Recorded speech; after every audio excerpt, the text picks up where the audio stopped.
Are we live right now? If you guys can hear us, tell me in the side comments that you can hear us just fine. We're doing this in a very random location with a non-random human being, Mr. Carl Allen, the guy who buys more businesses than I can keep track of. We are super excited about talking about creative financing and buying businesses today with Carl Allen. Flew all the way from Manchester. Do you say Manchester, United Kingdom, or Manchester, England? So Manchester, what's the difference between United Kingdom is all of the countries combined? Yeah, so United Kingdom is England, Wales, and Scotland and Northern Ireland. Love it. So to be safe, I could always say United Kingdom. Yeah, or UK for short. Or UK for short. Yeah. See how Americans are ignorant about just about everything? All right, guys. If you guys are hanging out with us in the live, we're going to be talking about buying businesses creatively. And I've got Mr. Carl Allen with us. Now, what I want to start off with is welcome everybody on here. By the way, if you're on the Facebook group or you're on one of the other YouTube channels, the smart thing to always do is go over to my YouTube channel. It's where we typically will get 500, 600, sometimes 900 or more live viewers on my YouTube channel. Why is that a better fit? Well, it helps the YouTube channel for me. But also, that's where most of our viewers live are watching. So if you guys are trying to network in the comments, which you should be over on my YouTube channel. So go to youtube.com/Pace Morby. Head over there. Today, we're going to be talking to Carl Allen about creative financing and acquiring businesses, some with money, some with no money down. And I have the pleasure of hanging out with you guys in Tampa, Florida. Yes. It's going to be you, Abraham Gray. Yes. Myself talking about deal making, buying businesses, creative finance in general.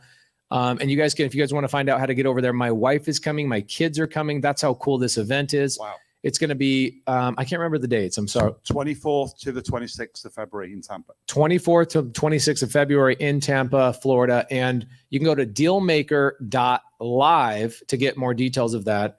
Dealmaker.live and the team like Carly and Sarah. By the way, guys, give Carly and Sarah some love in the side comments. And also, we have a live audience today.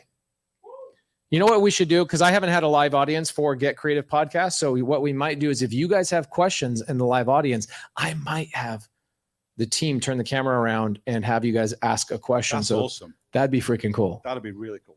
Live audience. Freaking welcome, live audience. This is dope. Check it out, live audience, everybody, live audience. This is very exciting. So, Carl Allen, you came all the way from Manchester. I did. To hang out with us for the last 3 days. Thank you so much for doing that. My pleasure. It was amazing. It was one of the big hits of our 3-day mastermind. Everybody keeps saying more Carl Allen. I love that. So we're going to give him some more Carl Allen today. Tell me, obviously you were not born in Minnesota. That's not where the accent comes from. Where were you born?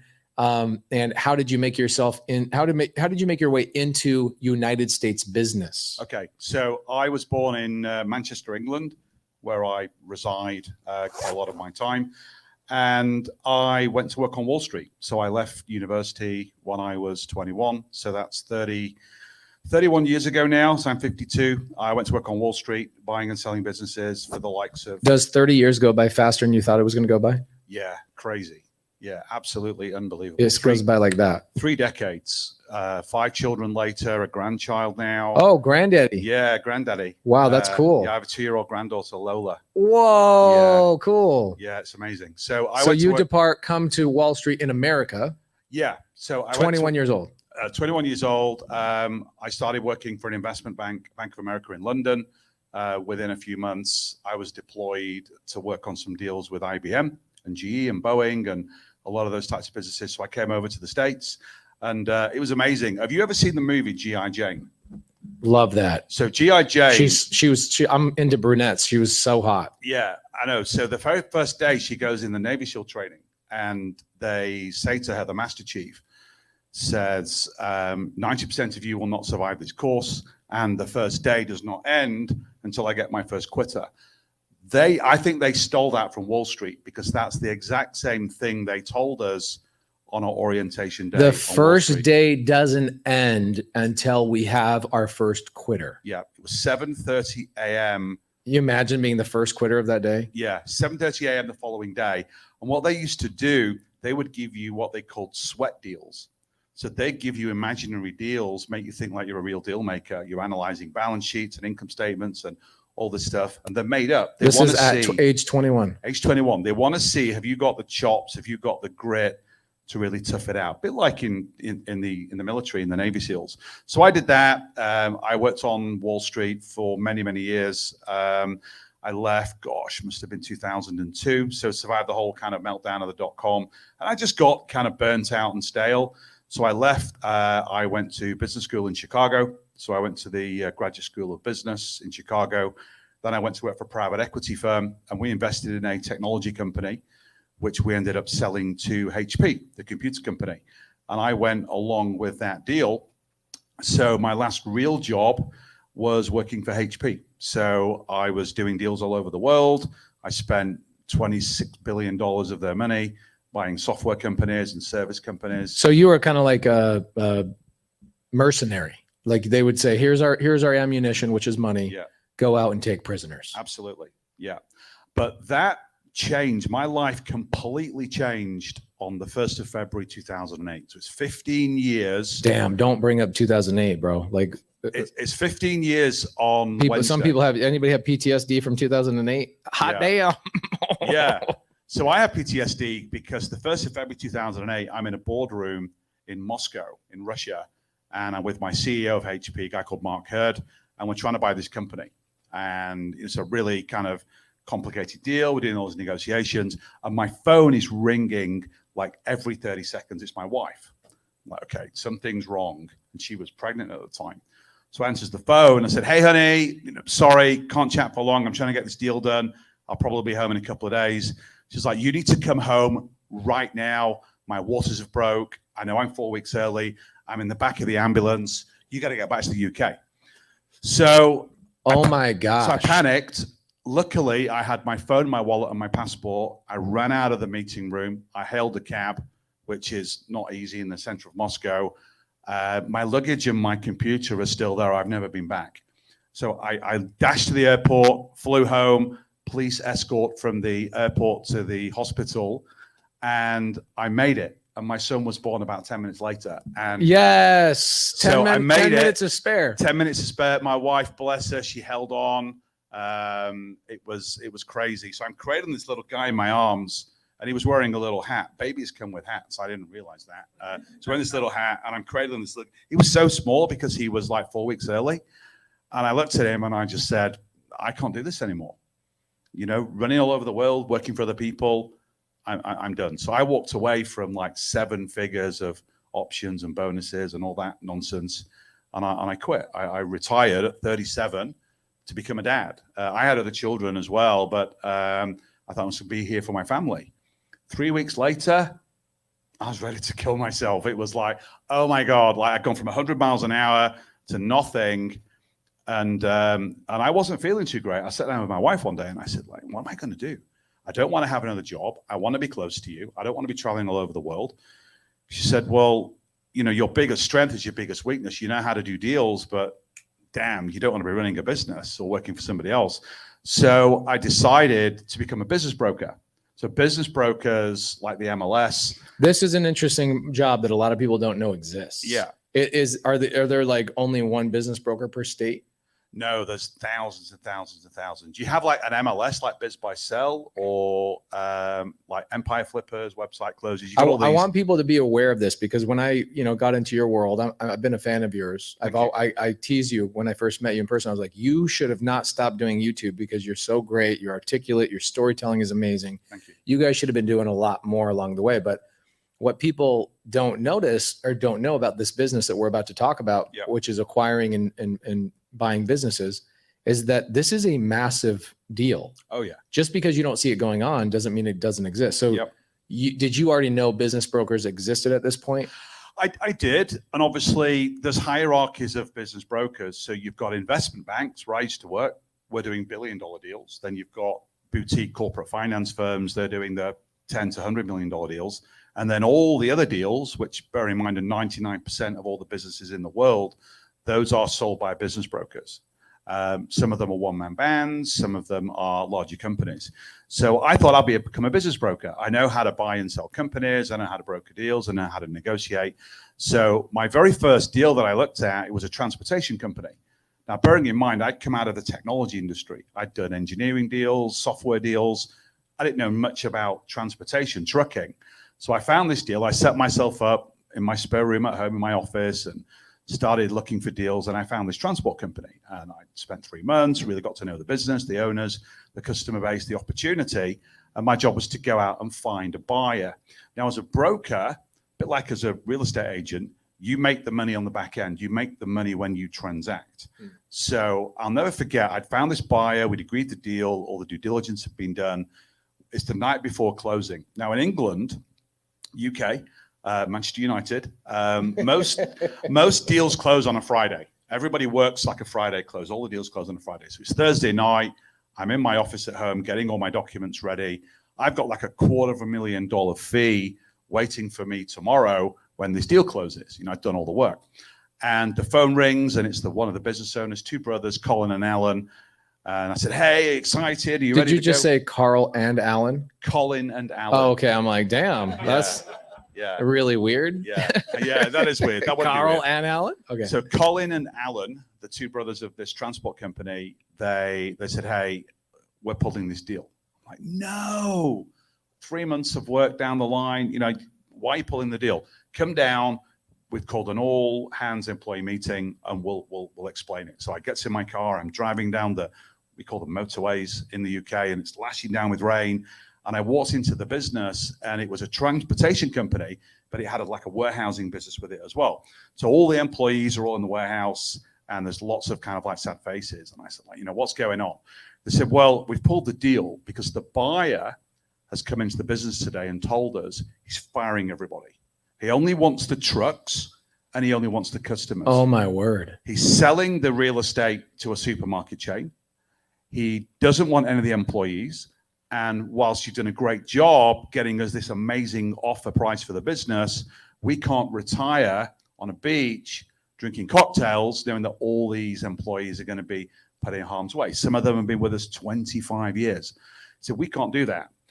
And I'll never forget these words. He said, go out there and find me a safe pair of hands. And you probably hear me say that a lot. A safe pair of hands. A safe pair of hands. To essentially hand the business over to. Yeah. Go and find somebody that's going to cherish and nurture this business. Man, this is like, I'm sitting here thinking, I've got Brad from A&E here. Like, why is there not a TV show about acquiring businesses like this with all these people and all these issues? Like, that would be so freaking cool. That would be cool. Oh, because Carl and Brad just barely. Brad, that's cool. He's one of the most important men on the planet. You should know. Yeah. Love you, bro. He's one of the very, very cool. Yeah. Is this interesting to you guys? I'm sitting here like, ooh, what are you gonna do about this? So I'm in this meeting, and bear in mind, there's 55 people all stood around in a circle, and I'm in the middle with these 2 brothers. And they said, we want somebody that's going to protect our legacy. And I come from Wall Street, where it's all about math. It's ammunition. It's money as a weapon. Let's go kill people. Let's get deals done. On Main Street, deals are about seller psychology more than they are about money. They said, go and find us a buyer. We don't care what the offer is. We don't care how the deal's structured. Go and find us somebody that's going to protect our legacy, retain the brand, and cherish the employees that have served this company for so long. And I don't know what possessed me. And if I hadn't have said what I'm about to tell you, I wouldn't be sat here today. I looked them in the eye and I said, I will buy the business. And they looked at each other. They actually started laughing. They're like, really? I'm like, yeah, I will buy the business. They said, well, you know nothing about the transport industry. I said, well, I know enough. I've been in this business for 3 months. I know everything. I know how to grow it. I know what a great business this is. I will buy the business. I can raise some money off the back of the assets that you've got. There's cash in the business. It's cash flowing. Banks will lend me some money. Don't know how much yet. And then I'll make you a closing payment. I can split the profits maybe over the next 3 or 4 years with you as well. And I pointed at the financial controller. I pointed at the operations manager. And I pointed at the sales manager. And I said, I'm going to give them 10% of the company. And then we'll have a profit share for all of the employees. And everyone's like, yeah, they're all cheering. One of the big truckers, he was like 6'7". How he got in a truck, I don't know. He picks me up. He's swinging me round. I'm like, what's going on? So they looked at each other and they said, well, we'll give you 30 days. If you can come up with whatever you can come up with, if you can get the money in 30 days, we'll do the deal with you. So I'm like, great. So I gets in my car. I'm driving home. I calls my wife. How did it go? So it went really, really well. She said, well, who's going to buy it? I said, I'm going to buy it. She's like, what have you done? She said, well, I'm not being funny. Go for it. My wife was a CPA. She said, go for it. You know what you're doing. But I tell you, do some of that Wall Street stuff. You're not spending any of our money. Go and use other people's money to do that deal. You know how to do that. So I called the bank the next day. I got lots of money for a closing payment. We structured a deal. All the due diligence was done. Everything was cool. And I closed that deal in about 14 days. And that was my very first deal that I ever did. And then what was interesting is it took about 3 years. Why is our live audience not giving him a round of applause right now? That's pretty dope, right? Saving a company and finding a safe pair of hands, and you stepping up to the plate and going, man, I know how to do this. Yeah. Go structure the deal, go use somebody else's money. And then you also bring in the C-suite and you go, hey, I'm going to give you guys 10% of the ownership. We're going to do profit share for the people. So it actually improved maybe even the employee setup that they had before you. Yeah. We doubled the business in about 3 years. Really did really, really well. And then after 3 years, once the financing had been paid off and the sellers had been paid off, I let the 3 managers plus the rest of the employees buy me out. So I took an exit, which again was a closing payment plus a future payment stream. And then they took the business on. They've then since done bolt-on acquisitions, and then they've sold out to a much larger organization. So that was my first ever deal. And if I hadn't have said those words, I will buy the business, I wouldn't be in this amazing place now where I can coach thousands of students how to do this and then literally buy businesses every single month. Very cool. Very cool. Very, very cool. Okay, so you get into the business. Let's ask some obvious questions. Sarah, how many people do we have on the live right now? So 537 people plus a live audience. Thank you guys so much for being here. Again, if you guys are trying to learn how to acquire businesses with creative finance, we're going to talk about that in Tampa at Creative Dealmaker. No. Dealmaker.live. Dealmaker.live. I'm sorry, guys. Dealmaker.live. Please put that in the side chat. Carly or Sarah, please. Dealmaker.live. I will be there. My wife will be there. My kids will be there. We'll be spending a couple of days, actually. I'm going to spend the day with you guys Saturday night, all day Sunday. Perfect. And then on Monday, I'm going to hang out with some people that come to the live. I'm going to take them to some properties I own in Tampa and do a little property tour. Should be a lot of fun. Yeah. Okay. What are some of the questions that pop up in your mind immediately? Is it, why should I buy a business instead of real estate? Yep. Tell me that. If somebody says, well, Pace, why would I learn how to buy real estate creatively versus learning how to buy a business creatively? Like, why would I do one or the other? You should do both. Oh, damn. You should absolutely do both. So one of the reasons why I joined Sub 2. Oh, look at that. Carl Allen. I want to. Boom, boom, boom, boom. I want to learn. I want to learn how to do real estate deals because the skill sets of being a real estate acquirer, a real estate investor, and a business acquirer are very, very similar. It's all about creative financing. It's all about deal flow. It's all about negotiation. Yeah, it's also about that seller, like the seller rapport with what you, and understanding the seller and what they're trying to acquire. Exactly. This is your first deal is very similar to my first deal. Is you understanding what the seller was trying to accomplish. Yep. Is where you made your money. Yep. Instead of people looking at the numbers like a Wall Street person. Yep. Literally, the fundamentals are the exact same. Exactly the same. So I can translate my business buying expertise into acquiring real estate, and real estate acquirers can translate their skills into buying businesses. There are nuances on both sides, but you should definitely do both. The returns on business acquisitions can be higher, but real estate, it's a safer investment, isn't it? Like COVID killed some businesses. Yeah. COVID didn't kill real estate. Real estate's still there. Valuations fluctuate, but the physical asset's still there.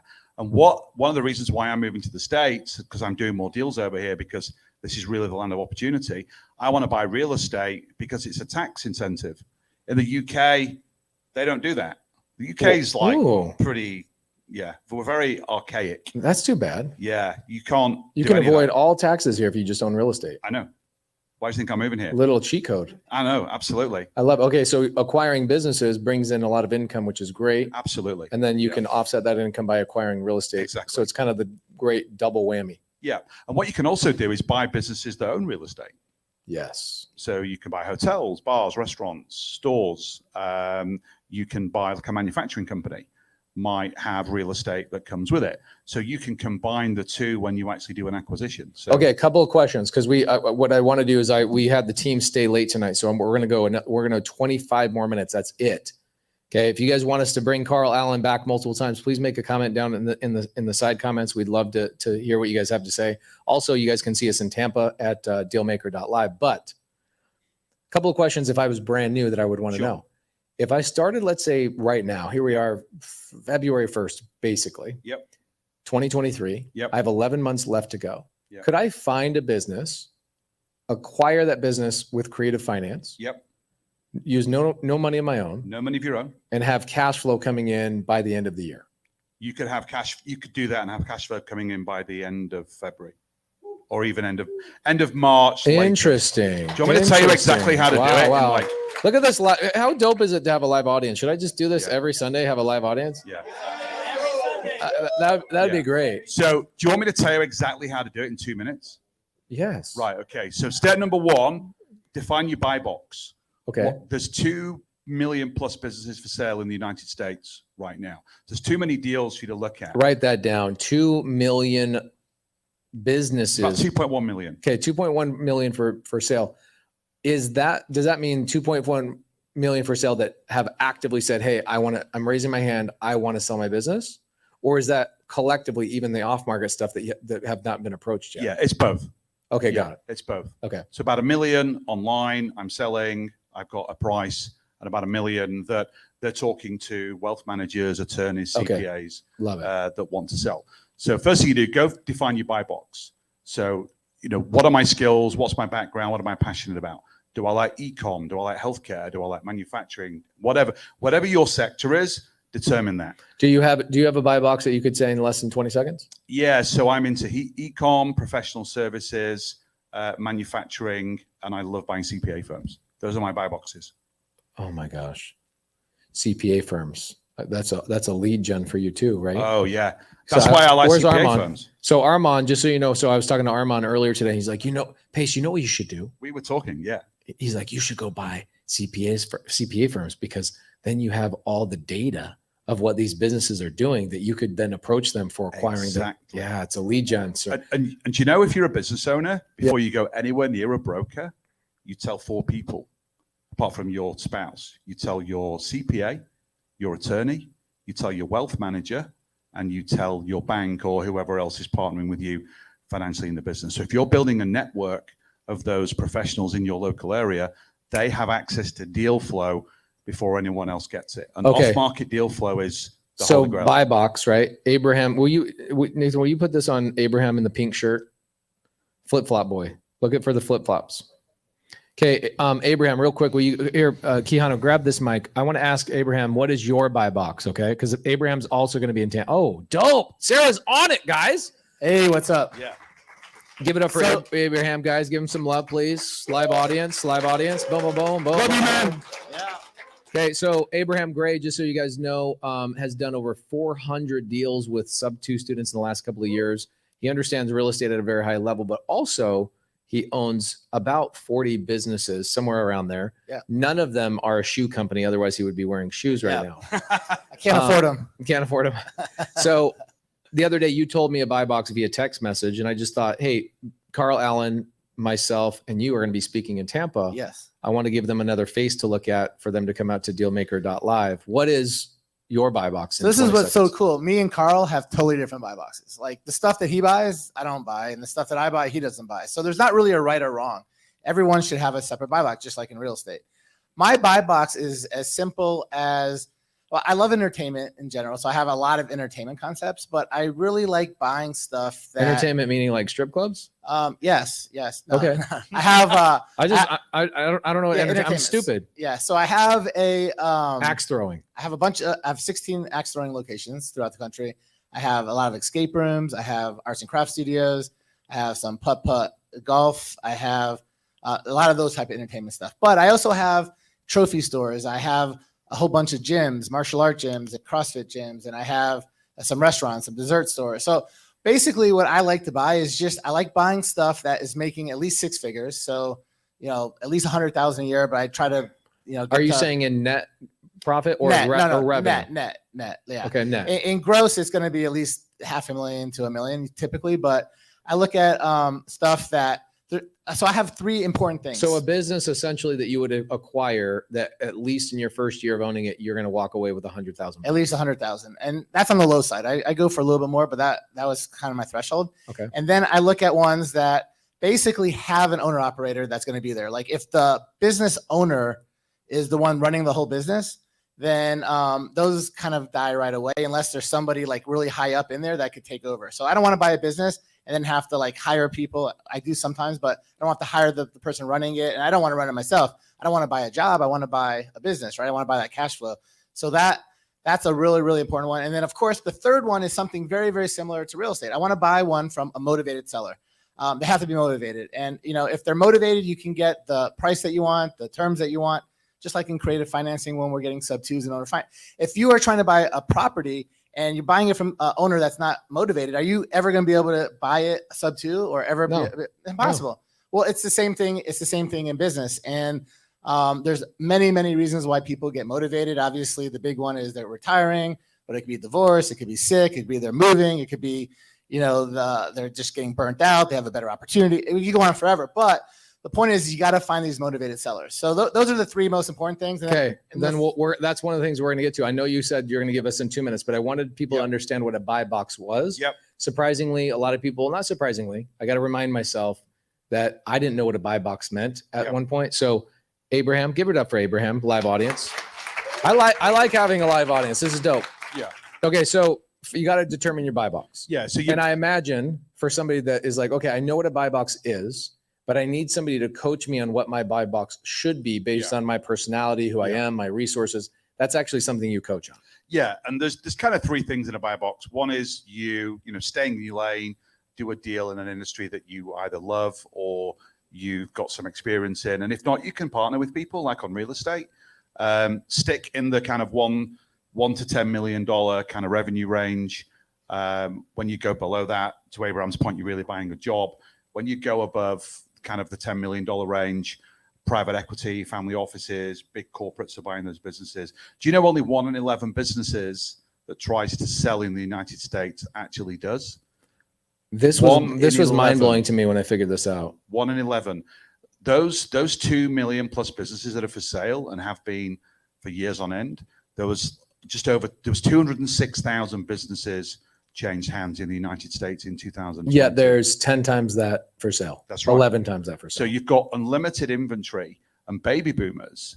There's 10,000 baby boomers retiring every single day in the United States, and a ton of them own small businesses. Damn, we got a lot of people in this country. 10,000 people are retiring every single day. So you've got 260,000 businesses exchange hands last year, but there's 2.1 million for sale. Yeah, 206,000 changed hands. And you're telling me that there's businesses out there that in their first year I could make $100,000. Absolutely. So literally somebody that's brand new to this can go out, identify their buy box. Yes. Right. Stay in their lane. Yep. Whether it's through a partnership or by themselves, solo, dolo, they could jump into and have a 6-figure income within their first couple of months. Absolutely. And be cash flowing in a matter of weeks if you do it the right way. Damn. You know what would be cool? It's like, I know Carl's trying to do more real estate. Like, why don't I do real estate with him and he does businesses with me? What do you say, Abraham? Will you make sure this happens? Is that what you've been trying to do here? Yeah. Okay. So I bought a business today. You might have noticed for 2 hours this afternoon. Yeah, you disappeared. Yeah. I went to a meeting. I bought a business today that I found out about on Friday, and that business will cash flow from tomorrow. So my origination to cash flow is Friday through Monday, 3 days. I already know the number one question that people are going through, because it's the same thing with real estate. Like when you buy somebody's house sub 2 or seller finance, the number one question, Kihana, what do people ask you? Why? No. They say, why would the seller do that? Yeah. It's one of the most common questions I'm sure you guys get, because it's like you're painting this picture of this perfect world of like, oh, I can go and acquire a business and I can cash flow. And the seller's going to go, the people that are learning this go, but why would the seller want to sell something that I want to buy? Absolutely. Most common question. Most common question I get in real estate is how do I get started? Yep. Second question I get when I'm talking about creative finance is why would a seller sell? Yeah. We'll get to that. Okay. I keep cutting you off because I'm super interested. okay. I apologize. Has this been good by the way, guys? Yeah. So you were going through in 2 minutes how to do this by the end of February or whatnot. And we cut you off on find your buy box. Okay. So you've done your buy box. Next thing you do is you got to go and do deal origination. So there's two ways to do deal origination. You can go to all the business brokers, and there's literally tens of thousands of them. What you can do with brokers is search for deals that are almost 12 months since listed. Because how indifferent? It's like the same thing as real estate. It's like we go to real estate agents and brokers and we go, yo, dude, you can't sell this.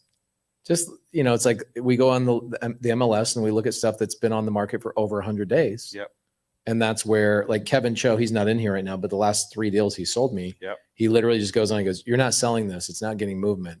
How do we, let's apply creative finance to this. Exactly the same. You can't do that with a listing that's 3 days old. Is this, I'm the American Carl Allen and he's the UK Pace Morby? Is that what's going on? What the freak is going on, man? You're far more handsome than I am, though. Bro, why? They were afraid to put us together earlier. We would have exploded the whole world. There you go. Wow. It's crazy. Okay, so keep going. I'm sorry. So you can go and find broker deals that are aged listings because then they're highly motivated to sell. But the best deals I've ever done have been off market. So you can build a network of the people we talked about before, wealth managers, CPAs, lawyers, people in the industry that you know, and they will send you deal flow. A little bit like wholesaling. So they might find a deal. They don't want to do anything with it. For a moment, I didn't realize you were talking about businesses. I actually thought you were talking about wholesale. Yeah. So this deal I got is effectively like a wholesale deal. So I'll pay the person that sent it to me $15,000 for sending it to me. This is an e-com business. It's doing $1 million top line, $100,000 in cash flow. I'm buying. It comes with $300,000 of inventory, which I've physically seen today. I'm buying that business for $150,000 total payment, but I don't have to make that payment for 60 days. So tomorrow morning. Are we talking about businesses or like creative finance real estate? Yeah. This is literally every little parallel you could draw. We do so many real estate deals like this too. It's like down payment. Seller wants a down payment. Great, no problem. I'll give you that down payment over 60 days. Or my best one ever, as I said, I'll give you $10,000 down payment. Yeah.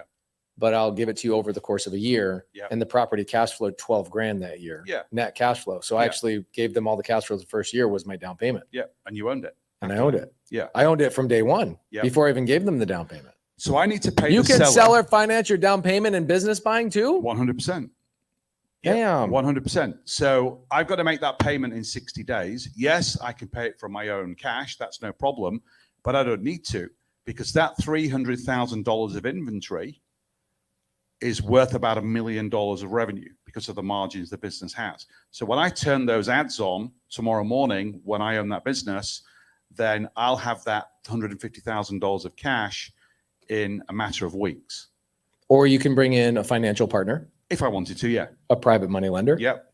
You could do what you said. You could get a loan against the equipment potentially. That's right. Yep. There's a bunch of different ways you can leverage. Yep. Same thing in real estate. Yep. The freak. That's right. That's right. But the best way to finance a business acquisition, if you've got the right seller and the right seller psychology, and we'll talk about that in a minute, is just to finance the deal over an extended period of time. And we call that an annuity deal. And the reason it's called an annuity deal is I was on a call. Annuity, ANNUITY, annuity. Yeah, like a financial annuity. And the reason most people don't know what that means. The reason we call it an annuity deal, so it's like a regular payment deal. One of the challenges with baby boomers is most of them don't have retirement. Right. Their business is their retirement. They don't have a big 401k that's going to sustain their life. So their biggest challenge is if I sell my business and I take it all at closing, then I pay all this tax on that money, then I invest it with my wealth manager who's going to take fees. That's going to generate an income. Then I got to pay more tax and more fees. How on earth do I stretch that money over 10, 15, 20 years of my retirement? Well, they can't. It's a major problem. So what I can do, I can buy the business from them for a lot more money than what they think it's worth, but then I'm going to cash flow that payment over 10, 15, 20 years. This is freaking real estate. It's real estate. I tell people all the Isn't time, it crazy? yeah, I tell people the value of the value of the thing, the value of the house is never the purchase price. It's what I can do with it. Exactly. Because people criticize me and they go, "Hey, you paid 50 grand over retail." I'm like, yeah, but it cash flows, and I got into it with no money out of pocket. That's right. And the seller had the right psychology to seller finance me, not only my down payment, but a lot of times I can get the seller to pay for the closing costs for me to take over their property. Yep, exactly. Exactly the same in business. Okay. Now, again, I'm new. So somebody like a Carl Allen and Abraham Gray will help me find my buy box, determine my buy box. Yep. They'll help me find a deal flow. like that, Yep. deal flow. Then I need somebody to analyze it and look at it, help Yep. me structure the deal. Yep. Right. Based Yep. on Pace, you have no money. Yep. And you have no credit. Yep. So we need to structure this deal based on seller psychology Yep. and based on your current situation and your Yep. resources. Yep. That's something you teach. Absolutely. Can people learn about that at dealmaker.live? Absolutely. So it's dealmaker.live. What are the dates, Abraham? February 24th, 25th, 26th in Tampa, Florida. Okay, February 24th, 25th, 26th in Yep. Tampa, Florida. And we're going to go deep on all of this stuff. People will walk away from that event and know exactly how to do all this. Who wants to own a business with me in the next 90 days?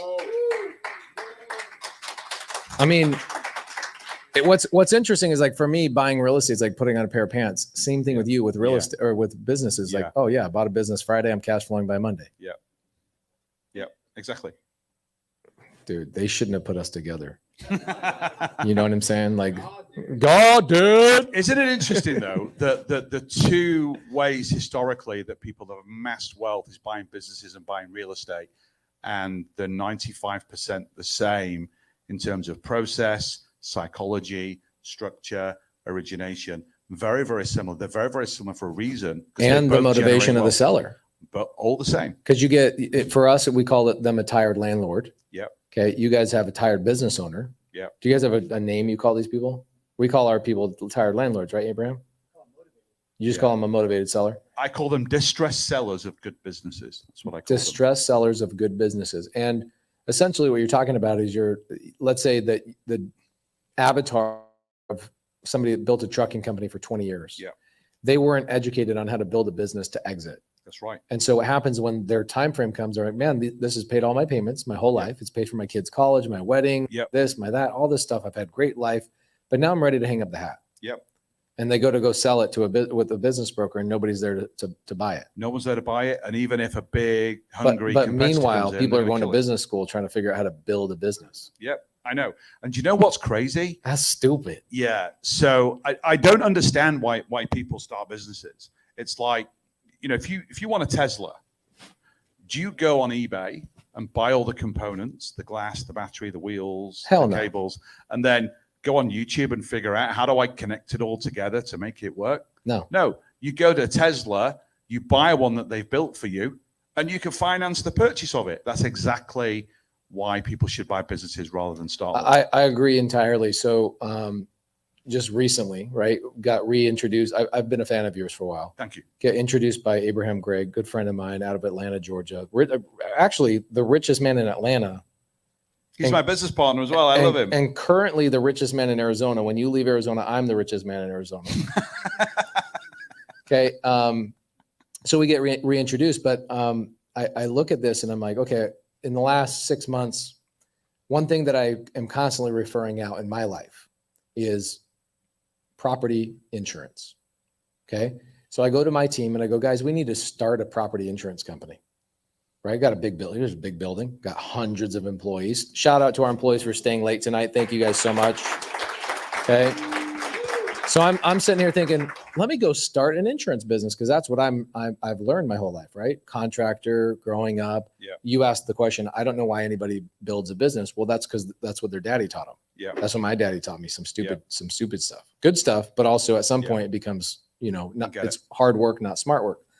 So I get reignited by getting in contact with you. I'm like, dude, why would I go start an insurance business? Let's just go gobble up other things and create a conglomerate. That's right. They already have the book of business. They have the cash flow. You're There's walking tired sellers straight into cash flow. straight into cash flow.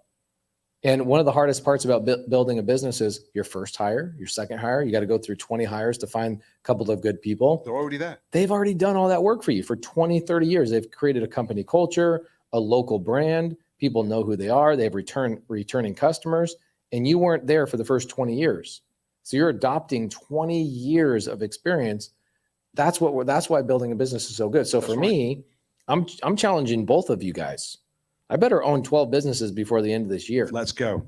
Okay. Ask me about the odds of starting a business. Well, you can ask him, dog. You're right here. Shit. The odds of starting a business. What's the likelihood if you Yeah.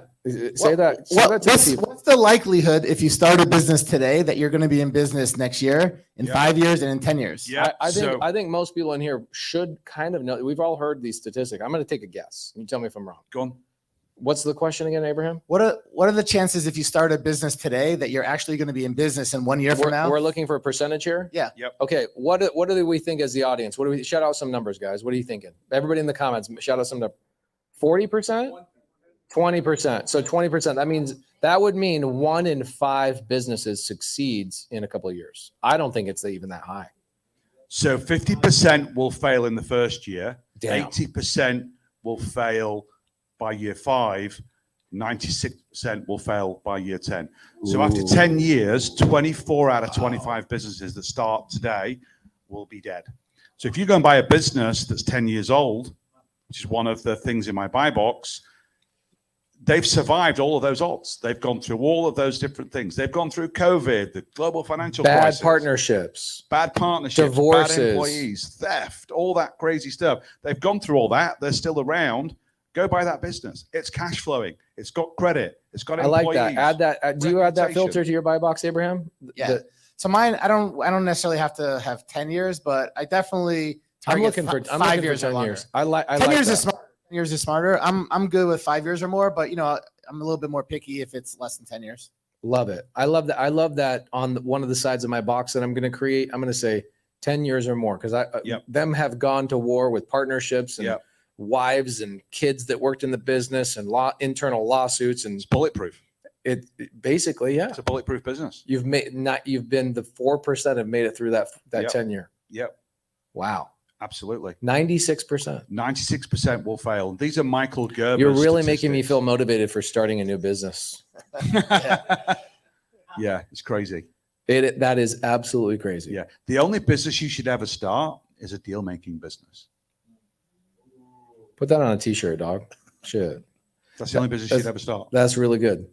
Okay. So we've got maybe 5 more minutes. You got a question. Let's do some questions. Cause I only want to give people a little bit. I can come back. It's fine. Yeah. No, we're not coming back. Okay. We're going to Tampa. We're going to Tampa. We're going to Tampa. We are. Go to Dealmaker.live. dealmaker.live. I want to hang out with you guys. This will be great. Yeah, I know. Thank you. This will be absolutely great. I'm going to buy a business this week and you're going to help me out. You guys got the smartest man on the planet. No, Armand. just a simple question. I'm just so curious. How did you get a police escort from the airport? Oh to my the gosh, this hospital guy. for the birth of your child? It's a simple phone call. Oh my god. It's a simple Really? phone call. You could get a police escort for stuff. It's a simple phone call. Wow.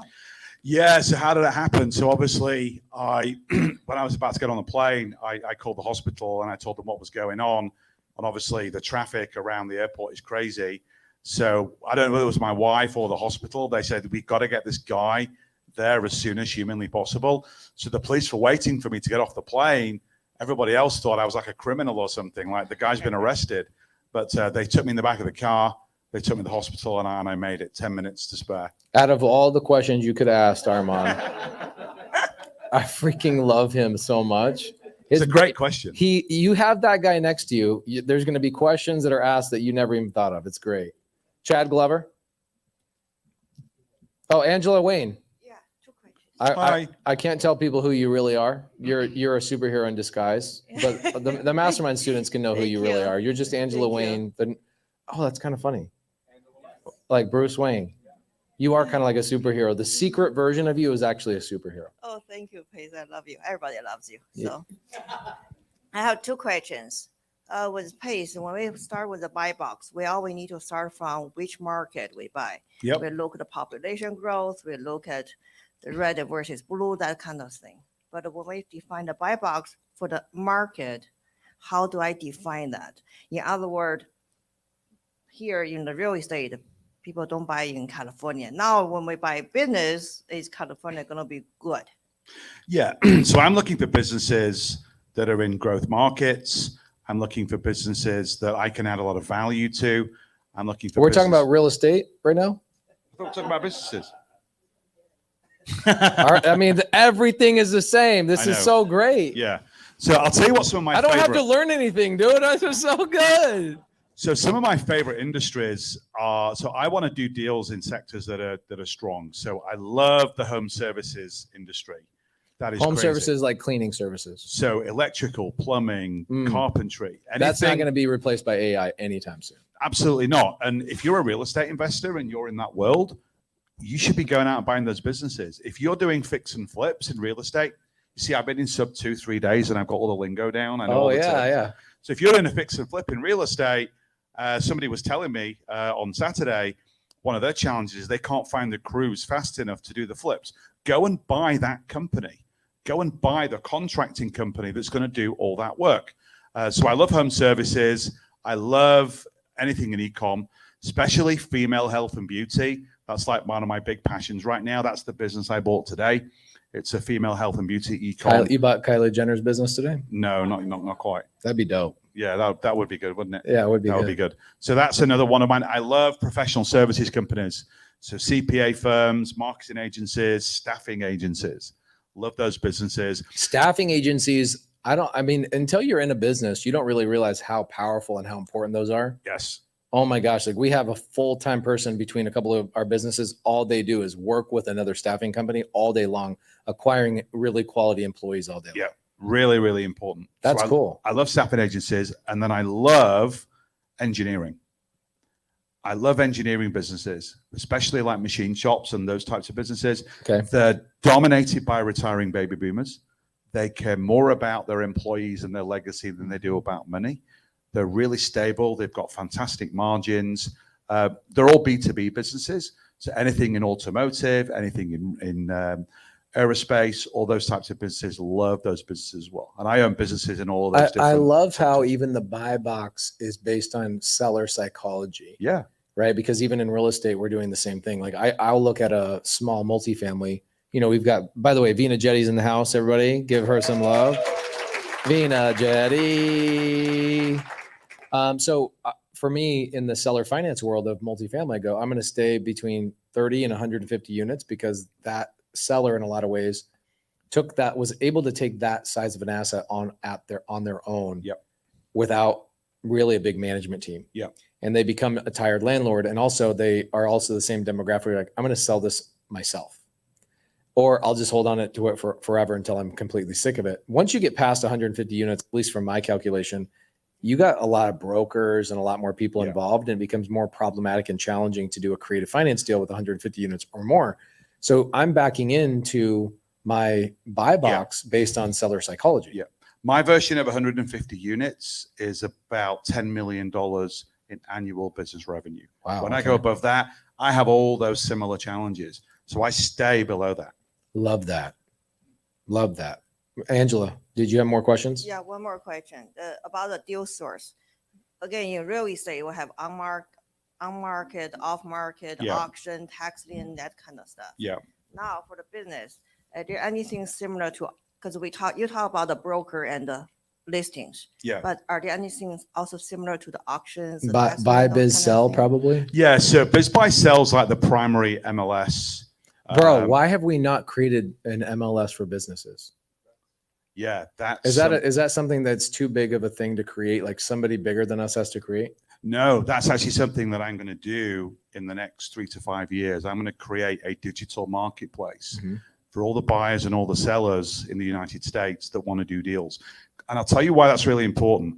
Sometimes sellers, when you talk to them, they and their businesses have not been properly groomed for sale. They haven't got all their tax returns figured out.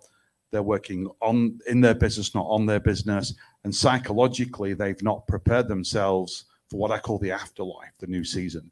So I want to also coach sellers to get their businesses in that optimal condition to be sold. So if I'm training tens of thousands of buyers how to do deals, I'm training tens of thousands of sellers how to get their businesses ready, then I can become the digital marketplace that just connects everybody together.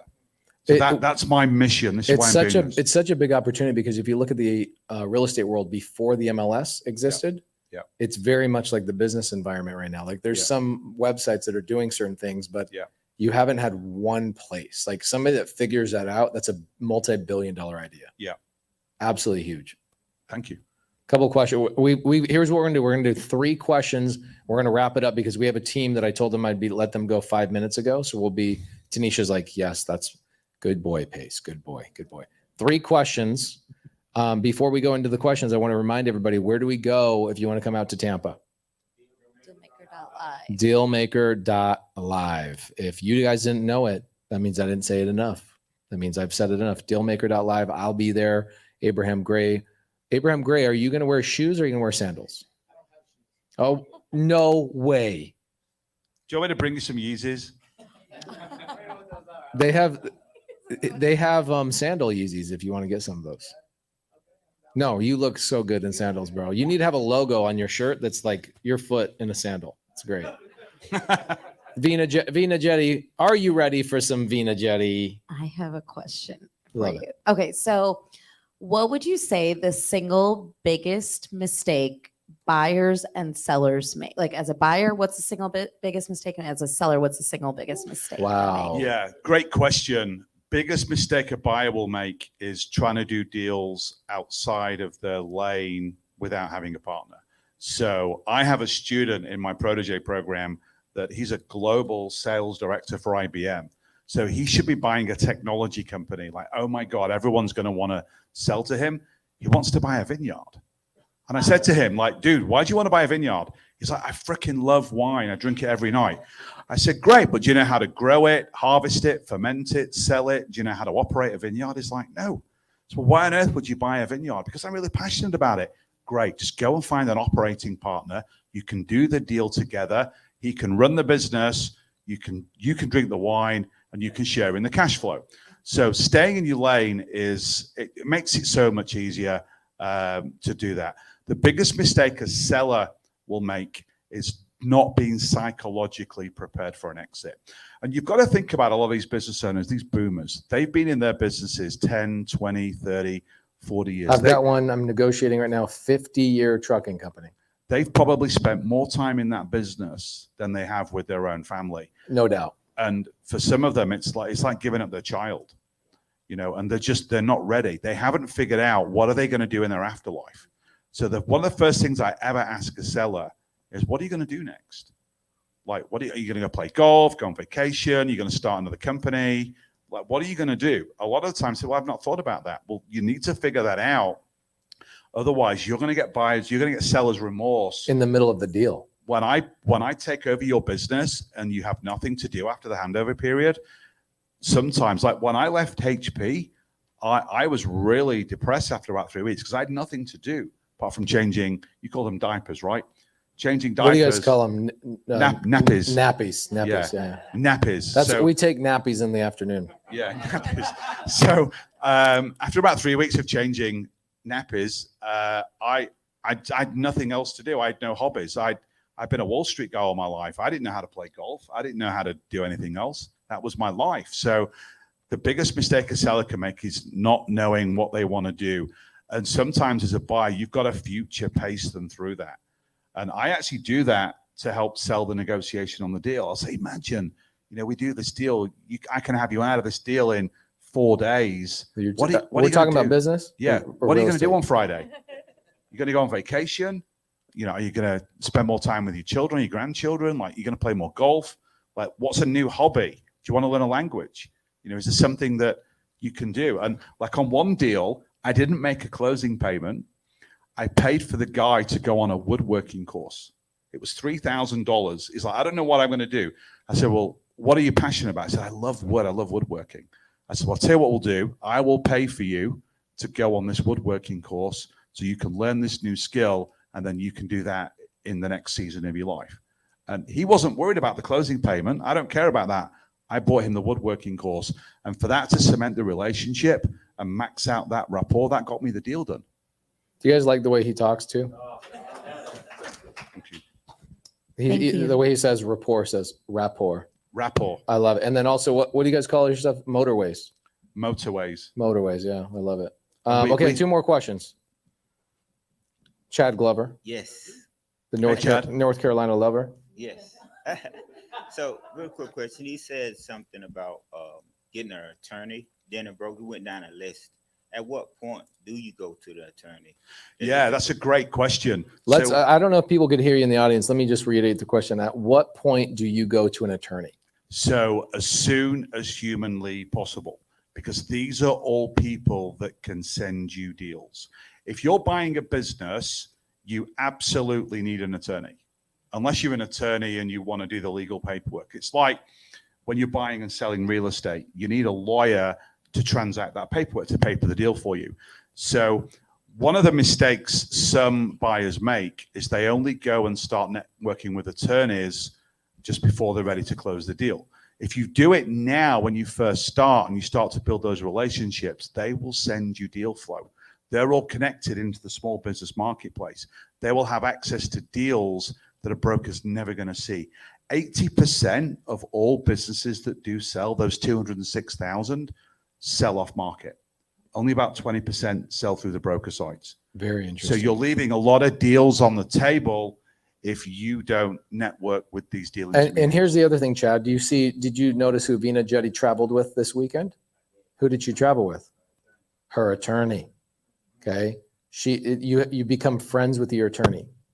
Nick, by the way, wonderful securities attorney. How can people use you as a securities attorney? Is there a website you got? Don't say dealmaker.live. We've already said that enough. What's a way for people to utilize you as a securities attorney? He's amazing, by the way. Probably the easiest way is if you go on my Instagram at Nick the Lawyer. The link will have how you can Catchy. contact me, website, phone, schedule an appointment, all that good stuff. Nick Nick has no K, by the way. Oh, Nick without a K, NIC. So at Nick the Lawyer, does this make you think at all? I'm just thinking from an attorney standpoint, like I want to expand my business as an attorney. Do you go, I'm going to go hire and train associates? Or do you now, after listening to this, you go, oh, damn, I wonder if I could go and acquire attorneys that maybe are not as great at marketing as you are, maybe not as outward facing, where you can go and network with the Vina Jetties, the Pace Morbys of the world that are like, I can't get enough business, but I'd love to. Could you go gobble up? Or are you thinking about maybe potentially this could be an opportunity for you? Yeah, so this actually kind of reaffirms something that was kind of just teetering before. Buying actual practices that do areas that I don't already do. Oh, that damn. are I wasn't even ancillary to what thinking I do. about that. That's smart. So a lot of clients always ask, do you do estate planning? I don't. And I've gotten that question probably 20 times just this year. And so I was like, I need to have an estate planning law firm. So That's good. that's one thing that I'm going to definitely look into now. Damn, you must be a deal maker. You must have gone to dealmaker.live and gone to Tampa, Florida. Carly or Sarah, please put in dealmaker.live. One last question. We do have to get the team to go home. I will let Marta, we'll do both. We got to be fast. Marta, you go. So question, do you purchase businesses for cash flow, or is it more like multifamily where you fix up the business, make it run really well and sell it with the big profit, or both? I'm doing both. Both. Absolutely. And at what point would you sell? When is a good time to sell? It kind of depends, really. Like a lot of businesses that I buy, they don't do a lot of great marketing. So through my network and through also buying other businesses, I can grow that business exponentially. One of the favorite things that I like to do is something called a roll-up, where I'm buying multiple businesses. That's in the fruit same thing, right? Yeah. They re-roll up the fruit roll-ups. Yeah. So we're just buying lots and lots of businesses within the same sector, and then you're just building the cash flow a lot faster. Businesses sell for multiples of cash So flow. this is what you would do with maybe a CPA. You'd go out and get a Yeah. bunch of CPA. Go buy 10 of businesses. them. Go buy 10. You roll them all up into one. Absolutely The right. Carl Allen CPA firm. The Carl Allen CPA firm. I like that's a good Yeah. ring to it. It sounds like the 3 ways to make money in real estate are the same 3 ways to make money in businesses, which is I can wholesale them. Yep. I can fix them up and flip them, Yep. or I can just buy and hold them and keep them. That's right. Damn. Real estate. Okay. One last question. Thank you, Nathan. So my question is, I know that you said you're buying boxes, or part of your buying boxes, services Yes. in manufacturing. Yes. So it caught my attention because I have experience on both of them. Great. My question is, how do you manage the transition from licensing on services? Yeah. And also, how do you manage the transition or look at blueprints or trademarks in manufacturing? How do you go Yeah. about that? So I think there's two questions to that. I think when you talk about there's licenses required for some industries, some businesses. Correct. And then obviously you've got trademarks and other things that a business will own. Well, those are intangible assets. So they will come with the balance sheet of the business. So those are assets owned by the business. Some businesses, though, need licenses to actually trade and operate. So if the owner's got that license, if you don't have a license, you'll need to partner with somebody that has that license with you so that the business remains compliant, or there will be employees in the business that have those licenses and you can promote them and they can be your general managers. So I own 20 different businesses and I don't work in any of them. I have operating partners that run those businesses. So my HVAC businesses, I own 4 of them. I don't own the license. I don't know how to do that stuff. I know how to do the deals and I know how to creatively grow the businesses. It's my operators with those licenses that are in there doing that. Okay, thank you. Great question. Guys, let's give Carl Allen a round of applause. Thank you, guys. Pretty dope, pretty dope, pretty dope. I'm hoping you get a TV show with A&E so we can hang out a lot more. That'd be awesome. That would be. Where do that I would sign be, up for that? right there, Brad from A&E. We call him Rad Let's Brad. go. Rad Brad. Really appreciate you coming this whole freaking weekend, man. Guys, give it up for Brad hanging out. Wow, wow, wow, wow, wow. This live audience is a vibe. I love this. This is so cool. This is a vibe. We got to switch it up, dude. I'm like reimagining the whole podcast. This is great. Carl, thank you, brother. Really appreciate you. I'll see you in Tampa. Yeah, thank you. Dealmaker.live Tampa. That's February 24th, 25th, and 26th. Yes, sir. I will be hanging out all the way until the 28th because on the 27th, I'll take people out some properties. We'll go do some property walkthroughs. So you'll not only learn creative business acquisitions, Yep. but I'll take you to a couple of my creative properties. You guys can drive out there, Uber out there. It's like I have a couple of properties within 5 miles from the hotel that we're going to be hanging out. You do too? Let's do a property off. I bought them from Sub-2 students, and I actually turned around the Airbnb. That's amazing. I have other Sub-2 students that run the Airbnb. Wow, bro. So Abraham Gray, Carl Allen, and myself will be out there at dealmaker.live. We look forward to seeing you. And Sarah, you can end the live right now, guys. Thank you so Bye, much guys. for being Thank you. on Get Creative. Boom, boom, boom, boom.